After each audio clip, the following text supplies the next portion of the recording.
कलयुगी बेटे ने अपनी मां को मारपीट कर घर से निकाला। जिस बेटे को मां ने अपनी 9 महीने कोख में रखकर संसार में पैदा किया और उसका पालन पोषण बड़ा किया, सिर्फ इसलिए जब वहाँ वृद्धा अवस्था में होगी उसका बेटा उसकी बुढ़ापे का सहारा बनेगा। लेकिन ऐसा कुछ भी नहीं। बारादेवी जूही निवासी शिव देवी अवस्थी ने जिला अधिकारी से लिखित शिकायत देकर अपने साथ घटित आपबीती बताई। उन्होंने बताया कि मेरे द्वारा 2 पुत्र हैं, जिसमें बड़ा बेटा मोहन और छोटा बेटा शिव शंकर है और दोनों की शादी हो चुकी है।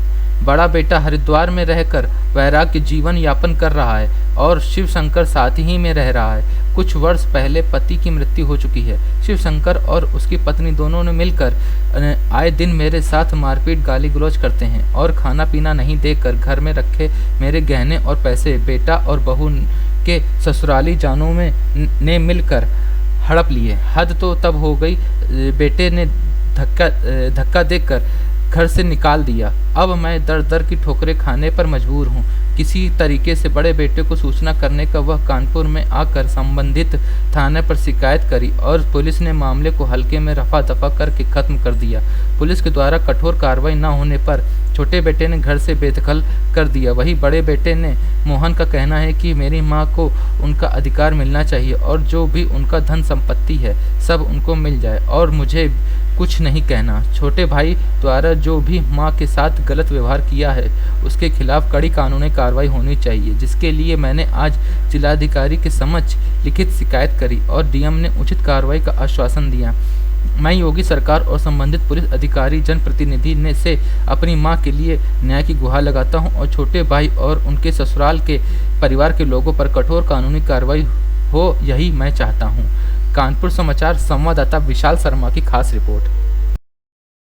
मैं मोहन अवस्थी, मैं आज डीएम कार्यालय आया हूं अपनी मां के लिए, क्योंकि मेरी मां को प्रताड़ित किया जा रहा है लगभग 7 सालों से। किनके द्वारा प्रताड़ित की? ये शिवशंकर अवस्थी और इनकी पत्नी के द्वारा, बोलचाल के द्वारा और इनके ससुराल पक्ष के द्वारा प्रताड़ित किया जा रहा, सिखाया जा रहा। मेरे भाई को दारू पीने के लिए पैसा दिया जाता है, वो रोज़ आके मेरी माँ को मारता है, जुआ खेलता है। उसके सारे गहने बेच दिए और सारे गहने बेचने के बाद उसके बैंक से जो उसकी पति की, स्वर्गीय पति की जो पेंशन आती है वो भी गर्दन दबा के निकाल लिया, दस्तखत करा के, और उसके कान आन सब पर्दे फाड़ डाले और आँखों में जो हमने आँख भी बनवाई थी उसकी भी आँखों की रोशनी चली गई और शारीरिक रूप से प्रताड़ित करके मारने के बाद कई बार मैं किरवाई नगर थाने गया।